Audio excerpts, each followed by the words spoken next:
qui nous donne la vie et qui nous permet d'être ici en cet après-midi. Que Dieu soit loué pour ces moments de louange. Nous voulons partager la parole de Dieu. Moi, j'aime beaucoup la parole de Dieu. Je ne sais pas si tu aimes aussi la parole de Dieu, parce que David dit, c'est ma consolation dans ma misère. Alléluia. Le psaume 119, quelque part, nous dit que, Seigneur, je sers ta parole. Seigneur, je regarde tes promesses, c'est ma consolation. Lorsque nous avons la parole de Dieu en nous, ça nous console, ça nous aide à aller encore plus loin. Oui, la semaine passée, on nous avait parlé on nous avait dit qu'il nous manquait quelque chose. Le pasteur Chantal, on avait vu beaucoup de choses l'été. C'était l'été, n'est-ce pas? L'été, les talents, les trésors et tout. Il y a 2 semaines ou 3 semaines, je pense que j'avais parlé du jugement dernier en ces lieux. Juste pour nous dire que il y a une chose que nous devons bien savoir, que nous sommes de pèlerins. Nous allons passer un jour, qu'est-ce qui va rester après nous? Qu'est-ce que nous dirons devant les seigneurs? Et ce matin encore, nous voulons partager la parole de Dieu. Et le texte principal se trouve dans le livre de 1 Pierre 4, 7 à 11, que nous allons lire pour commencer. On dit ceci: la fin de toutes choses est proche. Soyez donc sages et sobres pour vaquer à la prière. Avant tout, ayez les uns pour les autres une ardente charité, car la charité couvre une multitude de péchés. Si on continue, exercez l'hospitalité les uns envers les autres sans murmure, comme des bons dispensateurs des diverses grâces de Dieu, que chacun de vous mette au service des autres les dons qu'il a reçus. Si on continue, si quelqu'un parle, que ce soit comme annonçant les oracles de Dieu. Si quelqu'un remplit un ministère, qu'il le remplisse selon la force que Dieu communique, afin qu'en toute chose, Dieu soit glorifié par Jésus-Christ, à qui appartiennent la gloire et la puissance au siècle des siècles. Amen. Et donc, l'épître, c'est dans 1 Pierre, c'est l'épître de l'apôtre Pierre. Pourquoi l'apôtre Pierre a écrit cette lettre-là? Dans le chapitre 1, je n'avais pas donné ça aux médias, il dit ceci, 1 Pierre 1, 1 à 2, il se présente, il dit « Pierre, apôtre de Jésus-Christ, à ceux qui sont étrangers et dispersés dans le Pont, la Galatie, la Cappadoce, l'Asie et la Bithynie, et qui sont élus selon la préscience de Dieu le Père, par la sanctification de l'Esprit, afin qu'ils deviennent obéissants et qu'ils participent à l'aspersion du sang de Jésus-Christ. Que la grâce et la paix vous soient multipliées. » Donc Pierre envoie sa lettre dans un but précis, afin que ceux qui sont sanctifiés par l'Esprit, pour que nous puissions devenir obéissants, que nous puissions participer à l'aspersion du sang de Jésus-Christ. Il prie aussi pour que la grâce et la paix de Dieu nous soient multipliées. C'est le but de sa lettre. Donc, comme je dis, nous sommes des passagers, des pèlerins sur la terre. Un jour, nous allons passer. Aujourd'hui, nous pouvons être ici. Demain, on peut voyager, changer de ville. Donc, à chaque fois, mais qu'est-ce que nous faisons dans les moments présents? Alléluia. Qu'est-ce que je laisse marque? Comment je glorifie le Christ dans ma vie? Donc, le thème de ce matin s'intitule « Mettre son don au profit des autres ». Et c'est ce qui est sur notre texte 1 Pierre. Je pense que le pasteur Chantal en avait parlé un peu. Pendant que je cherchais la prédication, j'ai vu ce texte qui est venu. Et puis, j'ai cherché un moyen comment l'apporter. Et pendant que j'ai dormi un peu, et puis dans les songes, je m'ai expliqué comment prêcher cette prédication-là. N'est-ce pas merveilleux quand Dieu te parle? Alléluia. Il te donne l'explication. Je dis, ça c'est bon ça. Je sentais le feu en moi. Parce que j'étais là j'étais fatigué, je cherchais comment, et puis en dormant juste comme une vingtaine de minutes, j'ai eu ces messages-là. Donc l'apôtre Pierre nous exhorte. Il dit que la fin de toutes choses est proche. Donc soyons donc sages et sobres pour vaquer à la prière. Et donc le but de la prédication, c'est voir pourquoi et comment on peut mettre son don au profit des autres. Parce que Dieu nous a sauvés. Lorsque nous rencontrons le Seigneur Jésus et que nous faisons vraiment une rencontre personnelle, avec lui, le Saint-Esprit vient nous convaincre. Vous savez, quand on vient vous convaincre, ça veut dire que toi, tu n'es pas d'accord, l'autre te donne tellement des arguments que tu dis, non, non, tu as raison. Alléluia. Alléluia. Le Saint-Esprit vient nous convaincre du péché, de la justice, ainsi de suite, et du jugement. Donc, lorsque le Saint-Esprit vient en nous, je le dis souvent, je le répète souvent quand je prêche, la première chose qu'il fait, lorsque nous naissons de nouveau, ce n'est pas les dons, il ne nous envoie pas directement à les servir. Il vient nous faire porter le fruit de l'esprit, les caractères. Parce que tout découle de notre cœur. Si nous avons un cœur bon, nos actions vont suivre. Si nous avons un cœur tortueux, les actions vont suivre aussi. Et puis, ça ne sert à rien de répéter autant des versets bibliques. Des fois, on les prend hors contexte. Dieu regarde seulement les cœurs, Dieu ne regarde pas les apparences. Mais ces versets-là, si on les remet dans son contexte, seront justes. Le prophète Samuel, qui est le prophète Samuel? Un grand prophète à qui la Bible a dit qu'il n'a jamais laissé tomber une parole de Dieu par terre. Il va voir pour oindre le roi. Il voit les frères de David, il dit, ah non, ça doit être lui, il est grand, il est costé. Parce qu'en Israël, on cherchait les rois, il devait être un combattant aussi, un guerrier. Donc automatiquement, Samuel voit, Dieu lui dit à Samuel, non, Samuel, tu te trompes à ce niveau-là parce que moi, je regarde le cœur. Donc Dieu avait trouvé que le cœur de l'autre n'était pas bien. Et il faut vraiment, chaque fois que nous avons des versets bibliques, que l'Esprit nous éclaire pour que nous ne puissions pas l'appliquer n'importe comment. Alléluia. L'appliquer toujours dans son contexte et voir comment cela s'applique à moi. Si on me traite de menteur et que moi, dans le fond de mon cœur, je sais que je ne suis pas un menteur, si on me traite d'un voleur, dans mon cœur, je sais que je ne suis pas un voleur, je ne vole pas, dans ce moment-là, Dieu regarde mon cœur. Alléluia. Mais si je garde des choses et tout ça, mon cœur n'est pas bon, et puis je dis Dieu regarde mon cœur, là, tu te séduis toi-même. Et la vérité n'est pas en nous. Donc, les mettre son don au profit des autres. C'est très important, servir Dieu. Vendredi, je disais à ceux qui étaient là présents, je dis, mais peut-être que si tu ne sais pas quoi faire à l'église, mais les membres de l'église peuvent nous apporter des suggestions, des idées. Ben, ils regardent à l'église, qu'est-ce qui se passe? Qu'est-ce que je peux faire ici? Je peux servir Dieu, parce que c'est très important. J'ai expliqué aussi que notre connaissance de Dieu est vraiment des fois erronée. Si on parle d'un lion, tout le monde sait ce que le lion est capable de faire, n'est-ce pas? Si on parle d'un serpent, tout le monde sait ce que le serpent est capable de faire, n'est-ce pas? C'est ça que je disais ce matin à l'école, moi aussi j'avais répété. Mais si on parle du diable, tout le monde sait qu'est-ce que le diable est capable de faire, n'est-ce pas? Si on dit louons le Seigneur, les gens sont en train de louer, des fois ils louent bien, des fois ils sont comme ils veulent pas. Si on dit, bien aimé, je sens que l'esprit des morts est quelque part ici, prenant autorité. Tout le monde prend autorité parce que personne ne veut mourir, n'est-ce pas? Alléluia. Mais lorsqu'on parle de Dieu, louons le Seigneur, on doit des fois nous pousser, prions le Seigneur. Or, il faut que nous arrivions au niveau où nous avons vraiment une vraie connaissance de Dieu, de voir qui il est, qu'est-ce qu'il est capable de faire. Vraiment, que nous puissions prier, avoir notre foi, que notre foi puisse grandir davantage, connaître que Dieu qui est capable de faire des changements, de transformer des vies, Dieu qui est capable de renverser beaucoup de choses. C'est pour cela, ce matin, nous voulons parler de chacun de nous, parce que nous sommes importants devant les Seigneurs. Alléluia. Est-ce que tu te sens important devant les Seigneurs? Il ne faut pas que ce soit seulement en parole, il faut que ce soit vrai. Alléluia. Tout le monde est important devant les Seigneurs. Dieu nous aime tous. Et quand Dieu nous regarde, chaque personne est importante pour l'avancement du royaume de Dieu. Les problèmes, ce n'est pas Dieu, ce n'est pas les diables non plus, c'est nous-mêmes.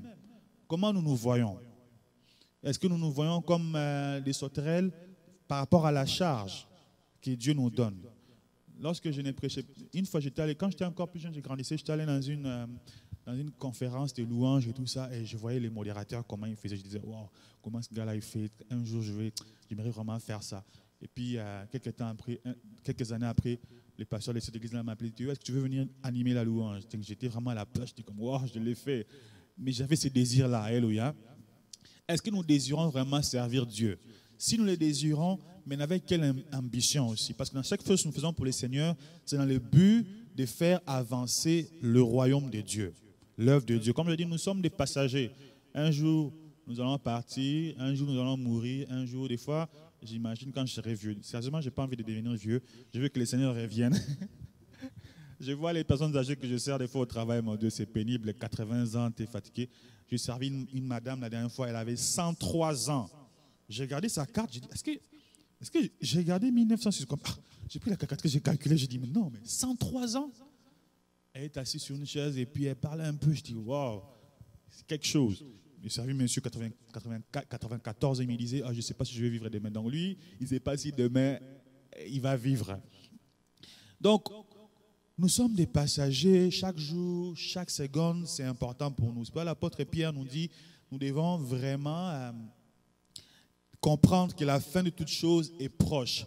Lorsqu'on dit ici la fin de toute chose est proche, ce n'est pas forcément la fin du monde. Comme je le répète souvent, la fin du monde peut arriver en tout temps. Si tu partais aujourd'hui, des fois, moi personnellement, des fois quand je marche dans la rue, je pense qu'un jour je vais mourir, je vais laisser la terre. Et je dirais, où là, est-ce qu'on va voir que ce se passe ici? On ne sait pas. Donc un jour tu vas partir et tout ça, et puis tout ce que tu vois, les métros, et tout ça, tu vas les laisser et tout. Personne ne veut laisser ça, n'est-ce pas? Alléluia. Tout le monde veut continuer à vivre pour voir qu'est-ce qui va arriver après. Mais il faut savoir qu'un jour nous avons tout laissé ça. Mais devant mon Seigneur, qu'est-ce que je lui dirai?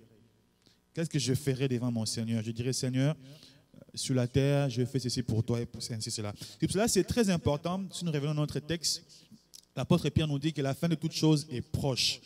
Qu'est-ce qu'on doit faire, sachant que la fin de toute chose est proche? Sachant qu'à chaque instant, je peux partir. Je pense que si on savait le jour où nous allons mourir, on allait bien se préparer. Bon, je meurs dans 2 jours, je pense me préparer, sortir, faire des œuvres. Dieu, il dit non. Il ne dit pas. Qui sait quel jour il va naître? Personne n'a su ça non plus. Pourquoi tu veux savoir le jour où tu vas mourir? Tu ne sauras pas non plus. Donc, mais c'est pour ça que nous devons nous préparer à chaque fois, surtout pour plaire à Dieu. Parce que c'est devant lui que nous allons nous retrouver. Donc, bien aimé, comme tu es là, sache que tu es important devant les seigneurs. Il faut les savoir comme ça. Parce que Dieu t'a créé à son image et à sa ressemblance. Si Dieu te garde en vie, nous garde en vie, ce n'est pas pour rien là. C'est pour un but précis.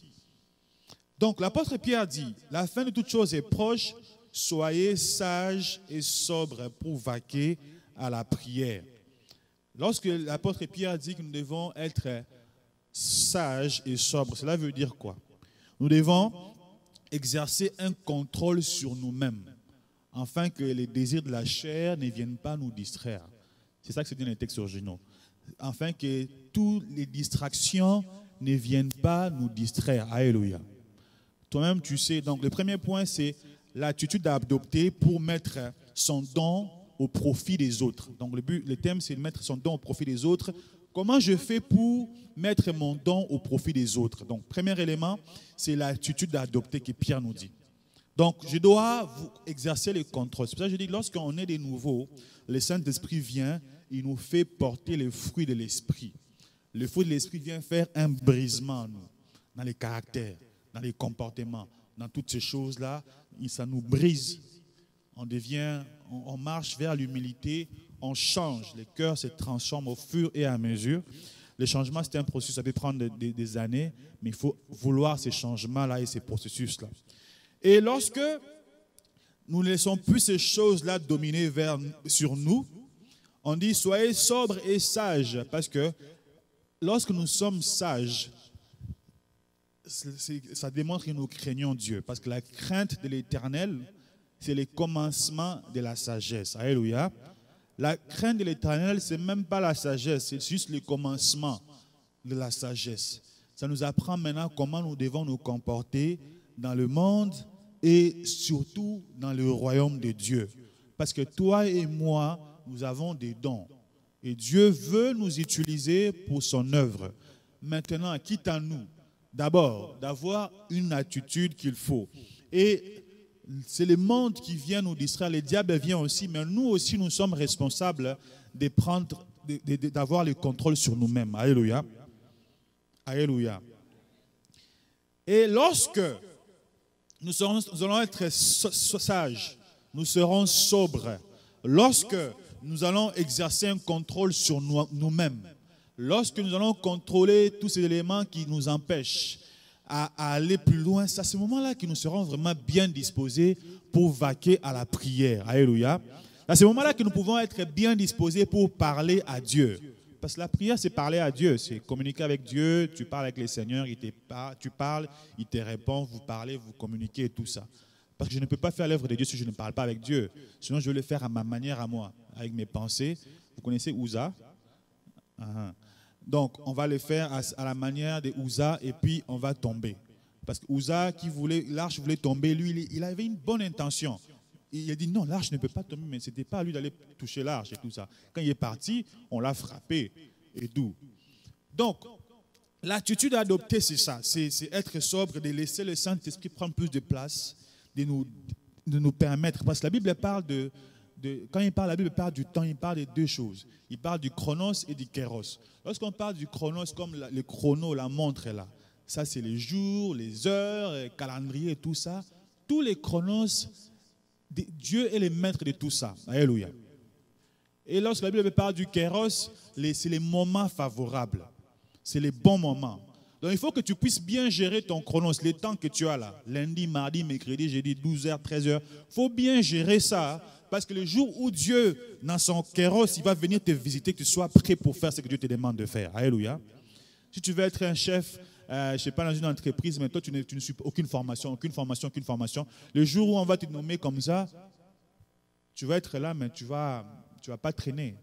Vous connaissez les partis, il y avait un parti ici, le parti de Marion Dumont. Ces partis-là, ils avaient fait. Il y avait un moment donné, il y avait les élections au Québec et tout ça. Ces partis-là, comme les gens en avaient marre des deux autres partis, ils les ont votés eux. Mais quand ils sont arrivés là, vous voyez qu'ils n'étaient pas préparés. Élection, et puis on les a mis dehors, très loin là-bas derrière. Ils n'étaient pas prêts. Mais il faut bien gérer les chronos. Donc ça veut dire qu'il faut avoir un contrôle sur nous-mêmes, afin que les passions, les distractions puissent ne pas nous empêcher à vaquer à la prière. Alléluia. Maintenant, regarde, quelles sont les choses qui t'empêchent vraiment de vaquer à la prière? Parce que si je veux savoir quel est le don qui est à moi, c'est Dieu qui doit me les révéler. La prière, est-ce que quelqu'un aime la prière ici? Alléluia. Est-ce que les gens aiment la prière?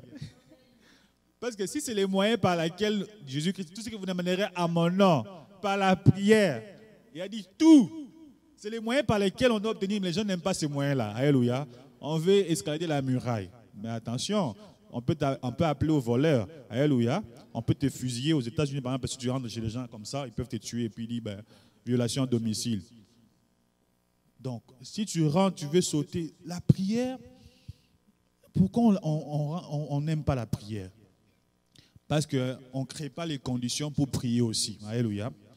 Parce que lorsque tu sais que tu vas prier, rentre chez toi, donne une heure précise, ferme ton téléphone, ainsi de suite.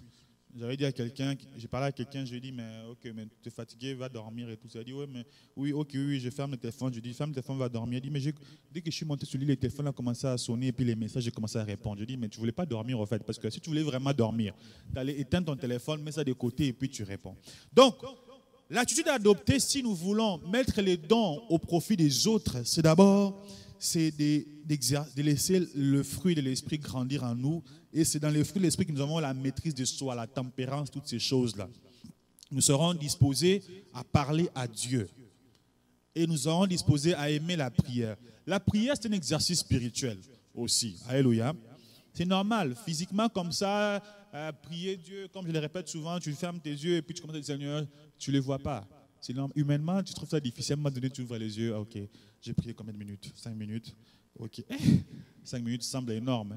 Mais lorsque tu vas commencer à prier plus souvent, tu vas voir que tu vas aimer la prière. Lorsque tu vas commencer à prier, que Dieu va te parler dans les songes, dans les visions, peu importe comment, tu vas aimer la présence de Dieu. Le problème, ce n'est pas que nous sommes très loin de cette présence-là. C'est pour cela c'est très difficile pour nous. Mais ce matin, cet après-midi plutôt, Dieu dit que tu es important, je suis important. L'avancement, pas seulement dans l'église locale ici, mais de l'œuvre de Dieu en général. Parce que lorsqu'on parle de l'œuvre de Dieu, on ne voit pas seulement notre église ici, mais nous sommes appelés à étendre le royaume de Dieu partout dehors, à étendre le royaume de Dieu. Si dans l'église locale, tu n'arrives pas déjà, est-ce que tu vas arriver dehors? Ça va être très difficile. Mais c'est que Dieu veut que toi et moi, ensemble, nous puissions servir Dieu. Alléluia. Donc, le premier point, nous avons dit l'attitude à adopter. Regarde toi-même, quelles sont les choses, ces choses-là. C'est sûr que ce ne sera pas difficile pour toi d'écarter certaines choses, certaines habitudes, mais il faut se faire violence, parce que de toute façon, le royaume appartient aux violents. Il faut le vouloir, il faut le désirer. Deuxième élément que l'apôtre Paul nous dit, nous devons cultiver l'amour. Il dit, avant tout, ayez les uns pour les autres une ardente charité, car la charité couvre une multitude de péchés. Exercez l'hospitalité les uns envers les autres sans murmure. Donc, lorsque nous voulons mettre les dons au profit des autres, non seulement nous nous disposons, nous écartons toutes choses qui nous empêchent d'être dans la présence de Dieu, que ce soit à la maison, que ce soit à l'église locale. Nous sommes disposés. Maintenant, Dieu veut quoi? Que nous puissions cultiver l'amour. Mais l'amour fait partie de la manifestation du don, du fruit de l'esprit de toute façon. Parce qu'il y a l'amour, la joie. Tu ne peux pas aller chercher l'amour. Seigneur, j'ai prié pour que je puisse avoir l'amour. Tu peux pas faire ce genre de prières. Alléluia. Seigneur, que l'esprit du Seigneur prenne plus de place. Lorsqu'il prend plus de place, il manifeste l'amour. Alléluia. Parce que tu fais une prière, Seigneur, je veux faire une prière pour avoir la maîtrise de soi. Tu peux prier comme ça, mais tu n'as pas besoin de faire ce genre de prière-là. Lorsque le Saint-Esprit prend plus de place, il manifeste cela automatiquement en toi. Tu vas voir, ça commence à se manifester. Ce sont les traits du caractère de Jésus. Donc, il dit ici, l'apôtre Pierre dit, avant tout, ayez les uns pour les autres une ardente. C'est-à-dire un amour sérieux, un amour constant, un amour intense, un amour zélé. C'est l'amour agapé, agapao, cet amour agape là qu'on a besoin d'avoir. Et c'est l'expression du Saint-Esprit toujours. Lorsqu'il est en nous, il grandit, il nous aime. D'abord, la Bible dit, tu aimeras le Seigneur ton Dieu de tout ton cœur, parce que Dieu nous a aimés les premiers. Lorsque nous expérimentons l'amour de Dieu en nous, maintenant nous pouvons aimer les autres. Dans quel but? Il dit, car cet amour-là couvre une multitude de péchés.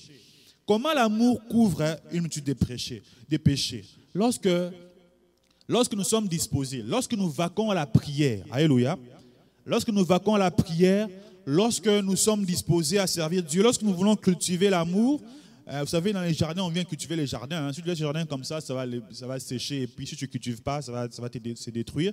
Lorsque nous cultivons l'amour, qu'est-ce qui se passe? Ça couvre une multitude des péchés. Ça empêche d'autres personnes de se perdre. Lorsque nous sommes à l'intercession ici, nous manifestons l'amour de Dieu. Alléluia. Parce que nous prions pour les autres personnes. Seigneur, touche les membres. Seigneur, touche les fidèles. Seigneur, guéris ceux qui sont malades. Seigneur, fais ceci, cela. Lorsque nous conscients certaines personnes, bien aimées, fais pas ceci, fais pas cela. C'est ça qui couvre une multitude de péchés. Alléluia. Ça empêche à ce que beaucoup de gens meurent, beaucoup de gens se perdent. Alléluia. Mais c'est ton travail et c'est mon travail. Alléluia.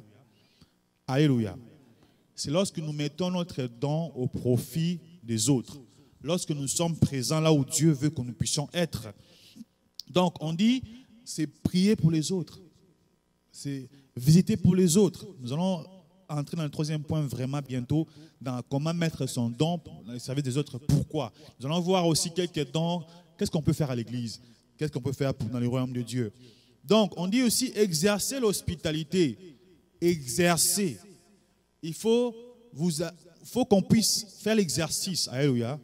Vous savez, aller faire le sport, des fois, ce n'est pas évident. Moi, je ne vais pas m'inscrire au gym parce que il faut vraiment être motivé pour aller au gym. Les gens du gym, souvent, ils mettent des prix, ils savent que beaucoup de gens n'iront pas. Et ils vont faire l'argent parce que ça te prend de la motivation. Mais si on dit exercice, on doit exercer l'hospitalité, apprendre à bien accueillir les autres. C'est saluer mutuellement et tout ça. Avec un cœur honnête. Alléluia. Je suis toujours étonné, je le répète souvent et je continue à le répéter, mais dans une église, quand les gens, des fois, il y a quelqu'un qui habite, celui qui est dans ce coin, ne sait pas comment l'autre frère qui est là-bas s'appelle. Est-ce que ça a du sens? Alléluia. Alléluia. Est-ce que nous sommes les membres, nous appelons frères et sœurs? Est-ce que dans une maison, vous pouvez être dans votre maison au salon là-bas, là, vous êtes assis, personne ne connaît le nom tu ne connais pas le nom de ton frère, tu ne connais pas le nom de ta sœur. Et puis vous êtes dans la maison et tout ça, vous mangez les mêmes foufous. Parce que là, on est en train de manger la parole, n'est-ce pas? On mange la parole de Dieu, la nourriture du Seigneur. À la fin, normalement, quand on mange, on parle toujours, n'est-ce pas? Mais est-ce qu'on peut communier si tu ne connais pas? Si tu ne connais pas quelqu'un dans votre maison, c'est un étranger. Alléluia. Est-ce que je suis étranger dans la maison de mon Père? Alléluia. Alléluia. Parce que Dieu veut que nous puissions mettre notre don au profit des autres. Mais avant de mettre ces dons-là, il y a certains éléments qui sont importants que l'apôtre Pierre nous rappelle ici. D'exercer l'hospitalité, de saluer les autres. Tu ne sais pas par qui ta bénédiction viendra. Alléluia. Tu ne sais pas. Tu ne sais pas parce que le jour où tu vas rencontrer cette personne-là à ton entrevue du poste que tu as toujours voulu, là, tu vas ramener l'histoire. Oh, la dernière fois, là, j'avais vraiment... Excuse-moi, je ne sais pas ce que ça m'avait pris. Toi-même, tu vas commencer à demander des excuses. S'il n'a pas un bon cœur, il va te railler. Il a dit, avec cette attitude-là, non. Parce que tu ne sais pas qui va te bénir. Tu ne sais pas par qui, Seigneur, j'ai besoin de peut-être un $20 urgent et tout ça. Tu ne sais pas qui va te donner ces $20 là. Ça peut être la personne que tu méprises là, c'est lui qui vient te donner $20 à peine. Là, c'est une leçon d'humilité et tout ça. Tu ne sais pas. C'est pour ça qu'on doit exercer l'humilité. L'église de Dieu, si nous voulons être comme l'église primitive, parce que les Codim, nous sommes avec Actes des Apôtres, nous devons être une église où il y a la communion fraternelle. Alléluia. À la fin du culte, tu vas aller voir tes frères, tes sœurs, salut. Je sais que peut-être tu es timide. Ok, je peux comprendre. Moi aussi, je suis timide de nature. Mais j'ai fourni beaucoup d'efforts. Alléluia. Peut-être que tu es timide. Commence au moins pour dire bonjour, mon frère. Au moins de loin, si tu peux déjà commencer ça va être une bonne chose. Alléluia. Est-ce qu'on peut le faire? Alléluia. C'est comme ça que le Saint-Esprit pourra bien travailler au milieu de nous et puis guérir. Mais l'Esprit du Seigneur, il voit et dit, mais ces gens-là, ils sont là, nous sommes là, nous sommes là. Nous sommes comme des étrangers dans la maison de Dieu. À ce moment-là, je peux mettre mon don au profit des autres. C'est difficile. Parce que la présence de Dieu, l'atmosphère n'est pas créée pour cela. Parce que nous communions avec le Seigneur. Donc, les deux premiers points que nous avons dit, c'est l'attitude d'adopter. Qu'est-ce qu'il faut faire? Il faut exercer un contrôle sur soi-même. Deuxième point, nous avons dit, il faut cultiver l'amour de Dieu. Cet amour agape, l'amour du Seigneur, l'amour éternel et tout ça. Et exercer l'hospitalité, être bien avec les autres. Quand tu es bien avec les autres, ils vont t'aimer. Ils vont t'aimer. Et quand tu es avec tout le monde, j'avais répété ça dans l'équipe, dans la formation ministère, je disais aux sécurités là que si les gens t'aiment bien, quand tu fais les services, les gens vont t'aimer. Ils vont être réceptifs. Alléluia. Mais s'ils ne t'aiment pas, ils vont te mener une vie dure. Alléluia. Je vois ça même au travail. Quand certaines personnes ont un mandat pour être chef d'équipe, ils ont dit, eux là, c'est dur. D'autres personnes qu'on aime bien, quand ils ont les mandats, on voit que tout le monde fournit des efforts pour les aider à atteindre les objectifs. C'est comme ça. Troisième point, notre point central, mettre son don au profit des autres. L'apôtre Pierre dit, comme des bons dispensateurs des diverses grâces de Dieu, que chacun de vous mette au service des autres le don qu'il a reçu. Alléluia. Est-ce que tu sais que tu as au moins un don? Alléluia. Alléluia. Est-ce que tout le monde sait qu'il a un don de la part du Seigneur? Alléluia. Alléluia. Est-ce que nous sommes là? Donc, tu as un don, j'ai un don. Nous avons des dons. On est combien ici? On est plus de 20 personnes. Imagine toutes les grâces que nous avons là.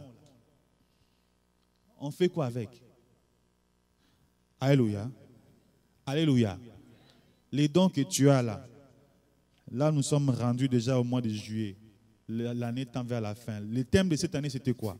La foi avec les œuvres. Est-ce que tu as des œuvres qui accompagnent ton année? Alléluia. Alléluia. Les œuvres, est-ce que tu as tes œuvres? Est-ce qu'à la fin de l'année, nous allons, Seigneur, je te loue parce que tu m'as permis d'accomplir ne fût-ce 2 œuvres, une œuvre. Est-ce que tu as même le peu là que tu as fait, que nous on peut voir un peu peut-être devant Dieu, c'est très grand. Donc chaque personne ici a un don. Mais quitte à nous de les mettre au service des autres. Donc là, nous avons vu qu'est-ce qu'il faut avoir comme attitude, qu'est-ce qu'il faut faire, cultiver l'amour, exercer l'hospitalité. Maintenant, pourquoi nous devons mettre notre don au profit des autres? Alléluia. Premièrement, parce que c'est la volonté de Dieu. Nous sommes dans Luc 19, 13. Nous lisons. Il appela 10 de ses serviteurs, leur donna 10 000 et leur dit, faites-les valoir jusqu'à ce que je revienne. Alléluia. Jésus est mort, il est ressuscité. Et il a cette parabole de mine que le pasteur Chantal avait aussi citée la semaine passée, que l'apôtre avait aussi citée la dernière fois quand il avait prêché. Le Seigneur a dit que, les textes nous disent que le Seigneur a dit, il a donné 10 000 et leur dit, allez, faites-les valoir. Alléluia. Il faut que les dons que je vous ai donnés puissent produire. Alléluia. C'est très important. Tu as un don. Peut-être que tu l'ignores, mais tu as un don que le Seigneur t'a donné. Seigneur, ce que le Seigneur attend de nous, c'est quoi? D'aller faire fructifier, de faire que ce don-là puisse apporter beaucoup de choses. Pour toi, ça peut être que ça ramène beaucoup des âmes. Je disais, ces derniers temps, l'église, s'il y a quelqu'un qui a amené beaucoup de gens à l'église, c'est Maman Juliane. Alléluia. Quand les gens font des choses, il faut les souligner. Elle a vraiment amené beaucoup de gens à l'église. Maman Juliane disait que, pasteur, moi, les affaires là, les prêcher, moi, je ne suis pas fort. Moi, je peux juste aller parler directement. Quand on parlait d'évangélisation, moi, je peux juste aller parler et ramener les gens. Si c'est toi, pour ramener les gens, ramène. Si c'est ce que tu as appelé à faire, fais-le. Alléluia. Et ceux qui s'occupent de l'enseignement et les autres choses, eux, ils vont s'occuper de ce qu'ils doivent faire. Donc, les dons que tu as en toi, il faut les faire valoir. Parce que lorsque le maître reviendra, il va demander, qu'est-ce que tu as fait avec mon don? Qu'est-ce que tu as fait avec mon don? Et donc, première chose, c'est la volonté de Dieu. Ce qui est important de savoir, c'est que tu as un don. Alléluia. Est-ce que tu le sais? Peut-être que tu ne l'as pas encore découvert, mais est-ce que tu veux vraiment le découvrir aussi? Est-ce qu'il y a les désirs de servir Dieu? Nous verrons pourquoi c'est important, parce que c'est la volonté de Dieu. Deuxième point, nous sommes toujours dans Luc. Pourquoi nous devons mettre les dons au profit des autres? Luc 19, 20 à 22. On lit ceci. Un autre vint et dit, Seigneur, voici ta mine, donc ton don, que j'ai gardé dans un linge. On s'arrête d'abord là. Il a dit quoi au début? Que lorsqu'il nous donne des dons, nous devons aller le faire valoir. C'est-à-dire que lorsque j'ai un don dans mon cœur que le Seigneur m'a donné, il faut que ce don-là puisse être actif. Il faut que ça fasse quelque chose. Alléluia. Et lorsque l'autre est venu, il a dit, Seigneur, voici ton don que j'ai gardé dans un linge. Il prend un don, il prend un linge. Je ne sais pas s'il fait comme quand chez nous, à pays là-bas, les mémés, on voyait, ils prennent les pagnes et puis il fait un truc comme ça, il garde dedans. Il a pris les dons, il a mis dans un linge. Et si on continue, car j'avais peur de toi. Donc, si on s'arrête d'abord là, première attitude de la personne, on dit que c'est la volonté du maître. Le maître veut que les dons qu'il a mis en nous, que nous puissions le faire valoir. Est-ce que nous aussi, nous faisons comme les types là qui disent, Seigneur, première réaction, j'avais peur de toi. Est-ce qu'il y a des gens qui ont peur de Dieu ici? Alléluia. Alléluia. Est-ce qu'on a peur de Dieu? Parce qu'on ne doit pas avoir peur de Dieu. On a la crainte du Seigneur, la peur, quand on a la peur de quelque chose de quelqu'un, on ne s'approche pas de cette personne-là. Lui, il a dit, j'avais peur de toi parce que tu es un homme sévère. Dieu est sévère dans ses exigences. Dans ses affaires, il est sévère. Il est amour, mais il est aussi sévère. Ça, c'est une chose qu'on ne doit pas oublier. Des fois, on nous prêche toujours un Jésus trop bonbon et tout ça, chocolat. Mais à un moment donné, le Seigneur aussi est sévère. Pas dans le but de nous faire du mal, mais il veut que nous puissions être vraiment des fils et des filles qui honorent leur Père. Il dit, tu prends ce que tu n'as pas déposé. C'est-à-dire que lorsque le don est en toi, c'est à toi d'aller le faire multiplier. C'est à toi de chercher d'autres sources pour que ton don puisse aller. Ce n'est pas le maître qui va te dire, il va le faire parce qu'il t'a tout donné. Alléluia. Il m'a tout donné. Et puis l'homme, il dit, tu prends ce que tu n'as pas déposé et tu moissonnes ce que tu n'as pas sémé. Donc ici, pourquoi c'est important que le don que nous avons reçu, d'abord il faut le découvrir, mais pourquoi il faut le mettre au profit? Pourquoi il faut qu'il soit actif? Parce que le propriétaire du don, il est exigeant. Alléluia. Troisième élément, pourquoi? Pourquoi nous devons mettre les dons au profit des autres? Parce que la Bible dit ici, toujours dans 1 Pierre, on dit, comme des bons dispensateurs des diverses grâces de Dieu. Parce que Dieu te voit, me voit comme un bon gestionnaire. Alléluia. Lorsque Dieu t'appelle, Dieu m'appelle, et Dieu trouve que toi, tel que nous sommes là, nous tous, Dieu trouve que s'il nous a appelés, ce n'est pas au hasard. Dieu trouve que nous pouvons être des bons administrateurs de ses grâces. Donc, on dit, quand on dit nous sommes comme des bons, c'est-à-dire des bons, agréables, véritables, dispensateurs, c'est-à-dire des gestionnaires des affaires de Dieu. Dieu trouve que toi et moi, nous pouvons aider à l'avancement de son royaume. Alléluia. Est-ce que tu le sens vraiment au fond de toi? Alléluia. Alléluia. Est-ce que nous sommes là aujourd'hui? Dieu trouve que toi et moi, nous sommes capables de faire avancer l'œuvre de Dieu. Il y a de cela quelques années, je ne prêchais pas. Maintenant, je prêche. Il y a quelques années, j'étais même capable de diriger une prière. Maintenant, je peux diriger une prière. Alléluia. Il y a des années, je ne pouvais pas chasser un démon. Je ne savais même pas quoi. Maintenant, je peux chasser un démon. Vous voyez que ça fait longtemps là. Il y a un moment donné, tu ne faisais rien. Un moment donné, tu fais des choses. Il y a toujours une progression dans la vie. Alléluia.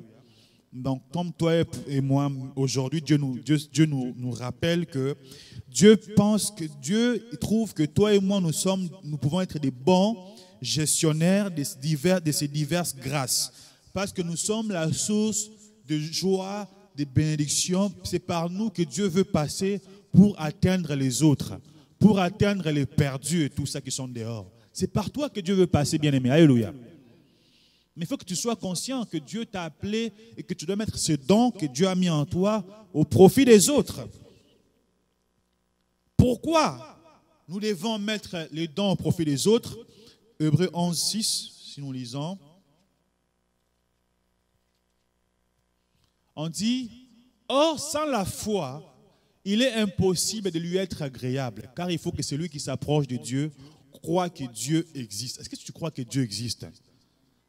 C'est ça aussi un élément. Parce qu'on peut dire, oui, Dieu, mais est-ce qu'on croit vraiment qu'il existe? Et qu'il est le rémunérateur de ceux qui les cherchent. Pourquoi on doit mettre les dons au profit des autres? Parce qu'il y a une rémunération qui est liée à cela. Alléluia. Un ouvrier mérite son salaire. Tu sers Dieu comme il faut. Si tu prends les services de Dieu au sérieux, Dieu va te rémunérer au sérieux. Alléluia. Certes, à l'église, nous travaillons comme des bénévoles. Lorsque nous allons faire les bénévolats dans le monde, est-ce qu'on fait ça n'importe comment? Tu le fais bien, n'est-ce pas? Parce que tu dis qu'on va laisser un bon témoignage et tout ça. Pourquoi à l'église, les gens font les services de Dieu n'importe comment? Ça veut dire qu'il n'y a pas la crainte de Dieu. Il n'y a pas son amour. Il n'y a pas le respect envers ce Dieu-là. Et aussi, on pense que ce Dieu-là, est-ce que la foi est vraiment grande? Parce que c'est lié. Il y a une rémunération, bien-aimé, qui est liée. Lorsque tu prends ton service pour le Seigneur au sérieux, tu verras que Dieu va t'ouvrir les portes, Dieu va te faire du bien. Prends ta prière au sérieux, tu verras que Dieu va t'ouvrir les portes et tout ça. Parce que lui, il sonde les cœurs et les reins pour rendre à chacun selon ses œuvres.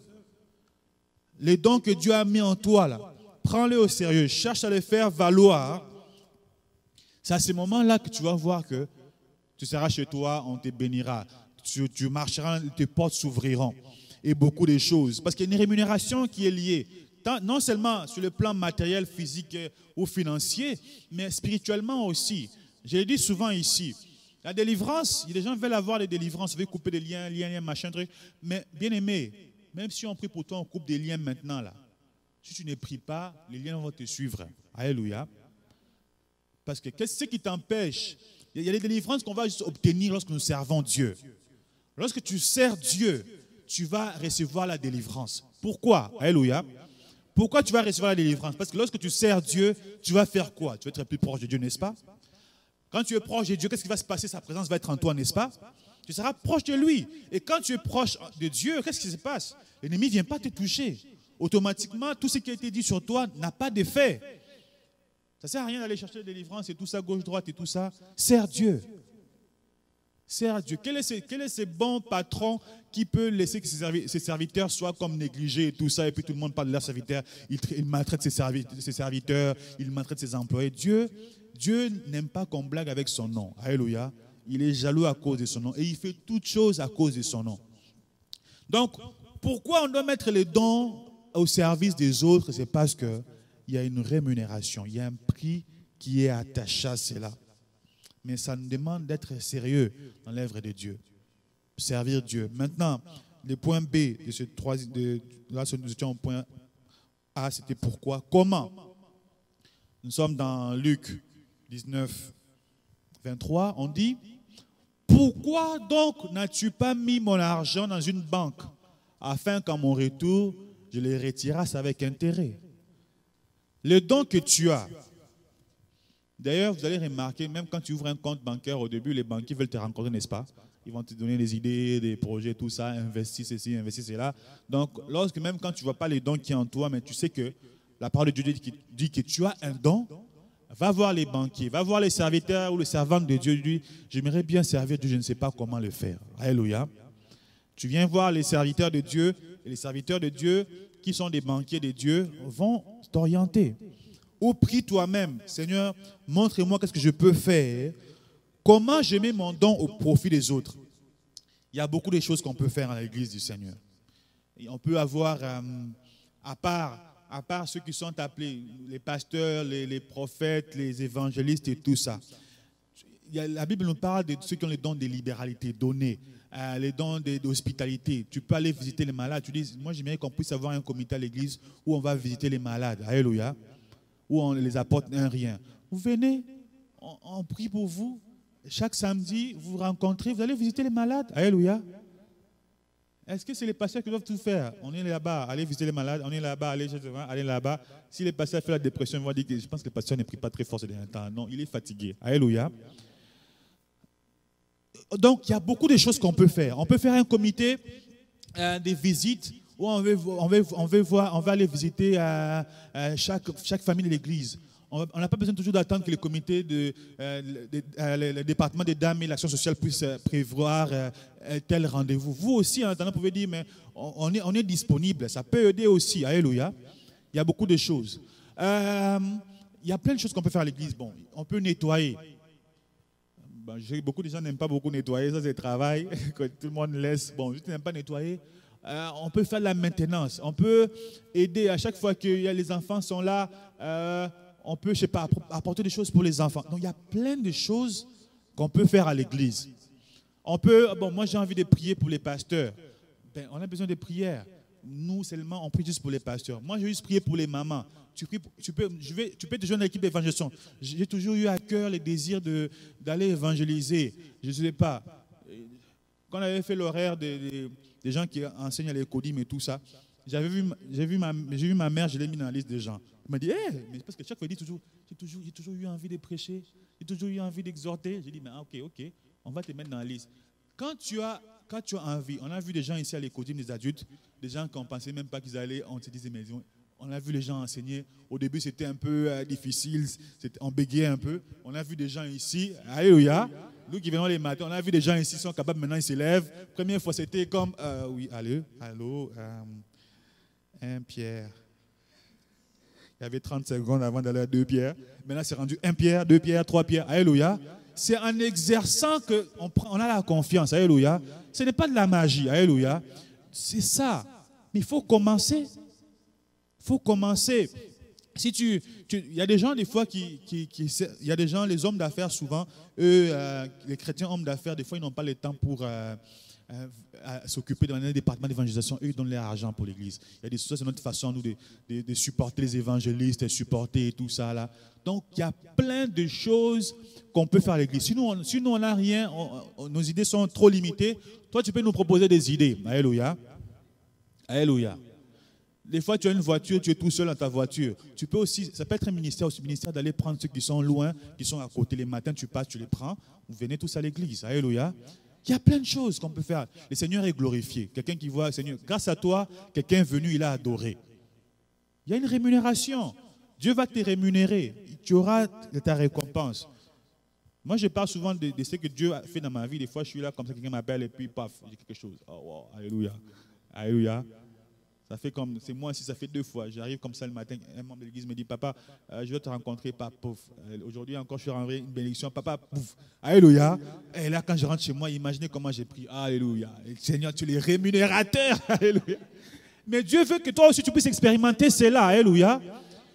Mais il faut servir. Il faut servir. Moi, je crois que Dieu existe. Je crois que Dieu peut rémunérer chacun de nous ici. Mais c'est à nous maintenant, de mettre notre don au profit des autres. Il ne faut pas attendre, quand je vais être prêt, tu ne seras jamais prêt. C'est maintenant, il faut dire, j'aimerais servir. Oui, peut-être que pendant la semaine, toi tu travailles, ce n'est pas grave, mais tu peux faire toujours autre chose. On peut donner des tâches à faire pendant la semaine, à faire chez toi à la maison, si tu peux les faire les matins et tout ça. D'ailleurs, pour ceux qui travaillent les soirs, alléluia, j'ai une bonne nouvelle pour nous. Il y a une église à côté de chez nous, là-bas, là, sur Charlan. Les gens qui travaillent le soir et ils viennent le matin pour faire la prière le matin, l'avant-midi. Alléluia. Alléluia. On peut le faire. Vous vous rencontrez. Si vous aimez vraiment la prière, vous dites, nous, on ne veut pas rater la prière. Vous avez les enseignements. Il y a une personne qui va enseigner. Les pasteurs, si on est disponible, on peut venir. Si on ne peut pas, d'autres frères, vous exercez votre ministère. Il y a beaucoup de bénédictions qui sont liées là-bas. On a besoin des protocoles. Il manque des protocoles à l'église. Mais tu peux faire ce travail-là des protocoles. Je sais que ça a l'air difficile comme travail, protocole, mais plus c'est difficile, plus c'est bon aussi. J'avais parlé à certains ados pour faire les protocoles. Il y a une qui m'a dit, hé, Pasteur Théo, j'aime pas ça, les gens ne sourient pas. Alléluia. Donc, bien aimé, quand on vient à l'église, on ne sourit pas aussi. Alléluia. À tel point que les enfants réclamaient que les gens ne sourient pas à la porte. Ça les fait peur de faire les protocoles. Donc, cette parole des enfants doit nous motiver quand on vient à la joie du Seigneur, on est souriant. Alléluia. Donc, il y a beaucoup de choses que nous pouvons faire pour Dieu. Toi aussi, tu as beaucoup d'idées que tu peux apporter. Peut-être que tu peux dire, bon, j'ai un peu cette chair-là, je vois que c'est trop en bois et tout ça, mais je peux acheter une... Donc, il y a plein de choses. Tu peux faire beaucoup de choses à l'église. Tu peux dire, bon, je pense qu'il y a trop de bouteilles d'eau, je peux acheter un truc pour mettre de l'eau là, et puis tout le monde, quand les gens commencent à boire, chaque fois que les gens viennent là-bas, ils prennent un peu, ils boivent. Qui est béni? Est-ce que c'est nous? C'est toi. Alléluia. Donc, il y a plein de ministères. Ministères pour aller être au nom, mais voir. Donc, il y a plein de choses. Je n'ai pas ça avec moi, mais il y a beaucoup de choses qu'on peut faire pour le Seigneur. Mais il faut se disposer. Il faut dire, Seigneur, je suis là pour mettre mon don au profit des autres. Parce qu'il y a une rémunération qui est liée. Parce que Dieu va vraiment nous bénir. Mais il faut que notre foi soit grande. Il faut que nous puissions croire vraiment que Dieu est le rémunérateur.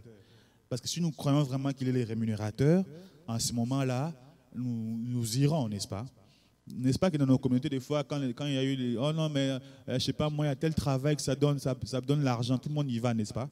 Pourquoi? Parce qu'on a su que ça donne l'argent rapidement, soi-disant. Et c'est pareil, si Dieu est le rémunérateur, tout se trouve au niveau de notre foi. Si notre foi est grande, si nous savons vraiment que Dieu est capable de guérir, de transformer, nous viendrons vers lui. Le servir et tout ça. Nous serons fidèles, nous aurons sa crainte et nous le servirons. Et l'avant-dernier point, comment, le point B, nous avons dit comment aller voir les banquiers et faire fructuer les dons par toi-même ou par toi-même. Nous avons vu qu'il y a beaucoup de choses qu'on peut faire pour servir Dieu.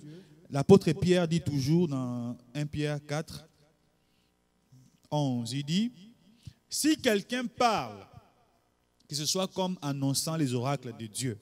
Donc, si je parle, je dois annoncer les oracles de Dieu.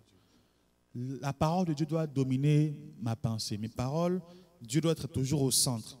On dit si quelqu'un remplit un ministère, donc si tu veux mettre ton don au profit des autres, on dit il faut le faire selon la force que Dieu communique à chacun. Zacharie 4,6 nous dit ceci. Ce n'est ni par la force, ni par la puissance, mais c'est par mon esprit, dit l'Éternel. Vous connaissez Zorobabel. Zorobabel voulait, Dieu lui avait donné la mission pour aller, il devait reconstruire le temple et tout ça, mais ils ont eu face à une résistance monstre. Et Dieu a dit, Zorobabel, ce n'est ni par la force, ni par la puissance, c'est par mon esprit. On dit si quelqu'un veut servir Dieu, si quelqu'un veut mettre son don au profit des autres, il doit le faire par rapport à la force que le Seigneur communique. Et cette force, nous l'avons dans le Saint-Esprit, parce qu'il est en nous. On dit lorsqu'il viendra, le Saint-Esprit, lorsqu'il viendra, nous recevons une puissance pour être des témoins. Dans quel but? Afin que la gloire, afin qu'en toute chose, Dieu soit glorifié par Jésus-Christ, à qui appartiennent la gloire et la puissance au siècle des siècles. Donc, bien aimé, Dieu veut que toi et moi, nous puissions mettre les dons au service des autres. J'ai énuméré quelques petites affaires qu'on peut faire à l'église, mais il y a beaucoup de choses qu'on peut faire. Si quelqu'un est disposé pour servir son Dieu, viens voir les responsables, on va te chercher quelque chose à faire. Il y a toujours quelque chose à faire à l'église. Si toi tu as des idées aussi, viens avec. Mais le but, c'est que tu dises au Seigneur, les dons que tu as mis en moi, je les fais valoir. Je les fais valoir parce qu'il y a bien aimé, il y a une rémunération qui est liée sur la terre. et la vie éternelle dans les siècles à venir. Donc nous allons incliner nos têtes, nous allons prier par rapport à ces dons que Dieu a mis en nous.